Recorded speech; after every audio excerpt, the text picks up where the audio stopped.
Halo semuanya, kembali lagi di channel Hobi Rakit. Masih bersama saya Suris dan ini adalah review HG1/1/4 Chris. Seperti biasa, sebelumnya saya sudah membuat video unboxing maupun spill build-nya, jadi jangan lupa untuk menontonnya terlebih dahulu.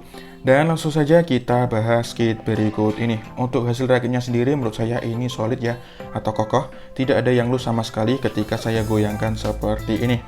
Dan untuk proses rakitnya sendiri ini cukup mudah ya dan cukup cepat juga. Waktu yang saya butuhkan untuk merakitnya sekitar 3-4 jam saja. Itu termasuk motong parts dari runner, dibersihkan lalu dibuat video spill build-nya. Dan untuk hasilnya sendiri ini memiliki desain yang keren ya. Cukup tegas atau gagah kayak gini dengan sudut yang mengotak ya. Seperti di bagian shoulder ini, terus di bagian sini ya dada, terus bagian pinggang dan bagian kaki ini ya cukup kelihatan untuk sudut-sudut tegasnya. Rada mengotak kayak gini. Ini bagus sih. Terus untuk warnanya sendiri ini hijau army ya, dan ada dua macam warna hijau. Hijau army yang lebih muda kayak ini dan hijau yang lebih gelap seperti ini. Kayak gini kepalanya dan di kakinya ini. Dan untuk warnanya sendiri ini sudah cukup akurat ya, meskipun ada yang kurang ya, yaitu warna kuning. Dan di sini untuk warna kuningnya sendiri disertakan dalam bentuk foil sticker ya. Dan hanya berjumlah ini ada 5 ya, diganya ini ada 2. Yang nomor 1 ini di bagian kepala ya, di sini. Kemudian nomor 2 yang di bawah ini, yang panjang ini seharusnya di bagian belakang ini. Kemudian yang nomor 3 ini ada 2 buah ya, di bagian dada ini. Dan yang nomor 4 ini, yang bulat ini di bagian kepala dalam ya, harus dibuka dulu helmnya ini. Oke, dan tidak saya pasang pun ini menurut saya sudah bagus ya, meskipun kalau ada aksen warna kuning bakal lebih keren lagi. Terus untuk kekurangannya tentu saja ada nakmak dan semuanya. Untuk nakmak ada di bagian kaki ini ya, bekas potongannya masih kelihatan. Kedua kaki ini ada. Terus di bagian bahu juga kelihatan ya, di sini. Ini. Nah, kayak gini. Di sini juga ada. Dan di rivalnya ini juga masih kelihatan untuk nakmaknya, bekasnya kayak gini.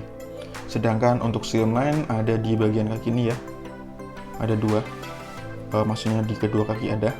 Terus di bagian ini, di bagian perut ini juga kelihatan. Terus di bagian bahu ini juga kelihatan, dan di bagian rivalnya ini juga kelihatan. Dan kalau mau menghilangkan slimline maupun nakmaknya tentu saja bisa ya, namun butuh ekstra kerja lagi. Dan selanjutnya kita bandingkan ya dengan kit HG yang lainnya. Di sini akan saya bandingkan dengan HG RX 782 ya, di sebelah sini. Dan HG Gundam Barbatos di sebelah sini. Untuk tingginya sendiri menurut saya ini hampir mirip ya, meskipun untuk RX 782 ini kalau dilihat dari bahunya sedikit lebih pendek ya.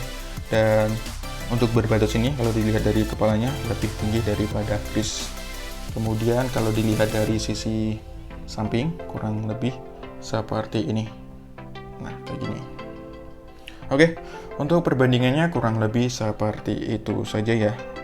Dan untuk pembahasan hasil rakit dari HG Chris ini kurang lebih seperti itu saja. Menurut saya ini bagus. Untuk artikulasinya di sini akan saya praktekkan tanpa ada senjata maupun backpack yang terpasang ya, dan langsung saja akan saya mulai dari bagian kepala terlebih dahulu. Kepalanya bisa menunduk, bisa menengadah, mengangguk seperti ini, kemudian maju mundur seperti ini bisa ya.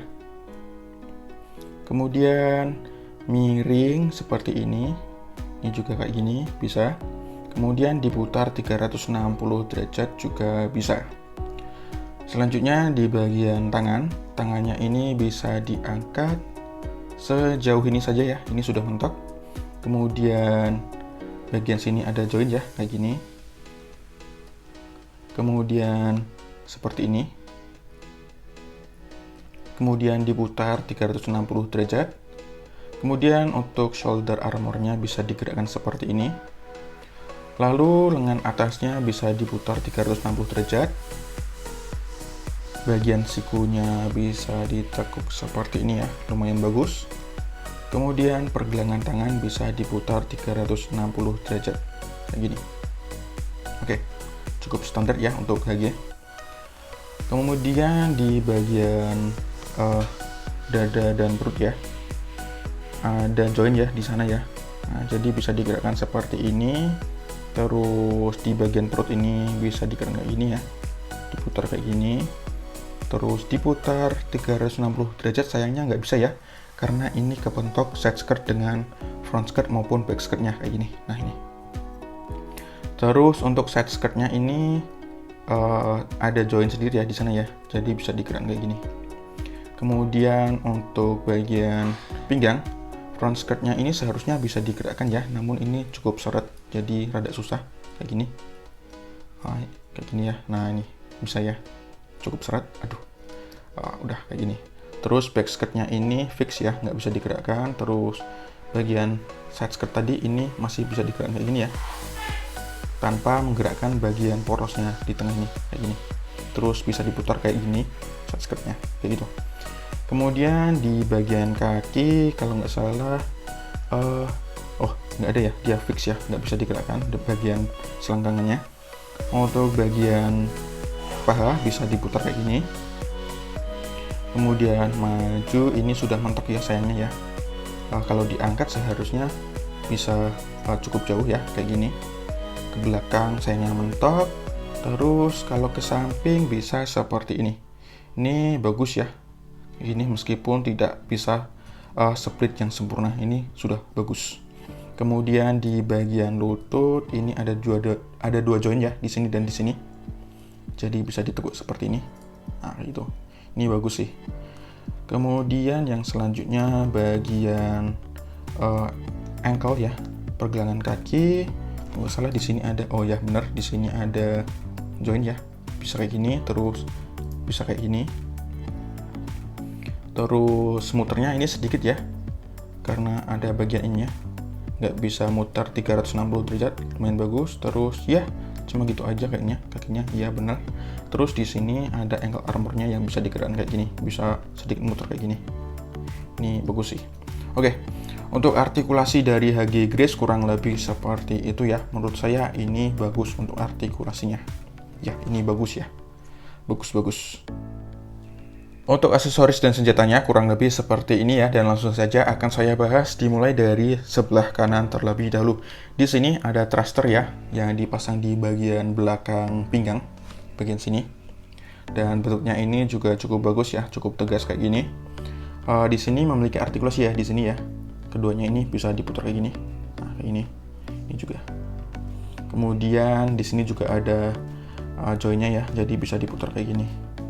Nah, kalau digerakkan kayak gini ya.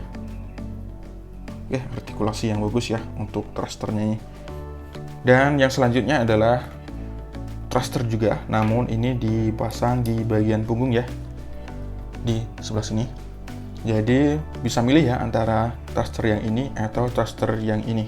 Ini seharusnya digunakan ketika di luar angkasa sih, sedangkan yang ini di planet Mars pakainya ini lebih ke apa ya, ground type. Nah, pakainya ini kalau ground type, ini space type. Terus ini memiliki artikulasi yang sama ya di bagian sini. Dan tentu saja desainnya ini juga sama. Dan yang selanjutnya adalah helm kepala ya. Untuk Grace standar bentuknya seperti ini. Dan yang saya pasang ini adalah Grace Commander type. Ciri-cirinya adalah ada tanduknya. Dan di sini tidak akan saya coba pasang ya, karena saya sendiri lebih suka yang Commander type. Yang selanjutnya adalah Rifle ya. Bentuknya ini simbol kayak gini, lebih ke kurus ya, kayak gini. Terus di sini handle-nya bisa diputar kayak gini, dan di bagian sini bisa dicopot ya ketika mau dipasang di Grace-nya kayak gini. Dan yang terakhir adalah Battle Axe kapak ya, kayak gini. Bentuknya ini simpel ya, dan bagus sih menurut saya, keren kayak gini. Oke, untuk senjata serta aksesoris dari Grace kurang lebih seperti itu saja. Tidak terlalu banyak, namun memiliki ukuran yang tidak terlalu kecil dan ya tidak terlalu besar juga, dan cukup cocok juga dipakai di Grace. Dan langsung saja kita lihat beberapa action pose dari Grace menggunakan senjata dan aksesorisnya berikut ini. Yuk!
Untuk kesimpulan dari HG Gris ini menurut saya bagus ya, memiliki desain serta siluet yang keren dengan sudut yang tegas sehingga terkesan gagah seperti ini. Memiliki warna army dengan separasi warna yang cukup akurat meskipun masih membutuhkan voice sticker, terutama untuk aksen kuningnya. Memiliki artikulasi yang bagus dan memiliki senjata serta aksesoris yang bagus juga. Untuk kekurangan seperti nakmak dan SIM lain tentu saja ada meskipun tidak banyak, namun kalau mau dihilangkan perlu ekstra kerja lagi. Dan pembahasan kelebihan serta kekurangan dari kit ini kurang lebih seperti itu saja ya. Apakah saya akan merekomendasikan kit ini? Kemungkinan besar saya akan merekomendasikan kit ini untuk dikoleksi, terutama untuk kalian yang suka dengan Mobile Suit non-Gundam. Dan kesimpulannya kurang lebih seperti itu saja. Untuk penilaiannya sendiri mungkin saya akan memberikan nilai 8 dari 10 ya, karena ini memang bagus. Dan videonya kurang lebih seperti itu saja. Terima kasih sudah menonton. Jangan lupa untuk dukung channel ini dengan klik tombol like dan subscribe. Dislike juga tidak masalah. Serta jika ada pertanyaan, kritik maupun saran, sampaikan saja di kolom komentar seperti biasanya. Terima kasih, sampai jumpa di video selanjutnya. Bye-bye.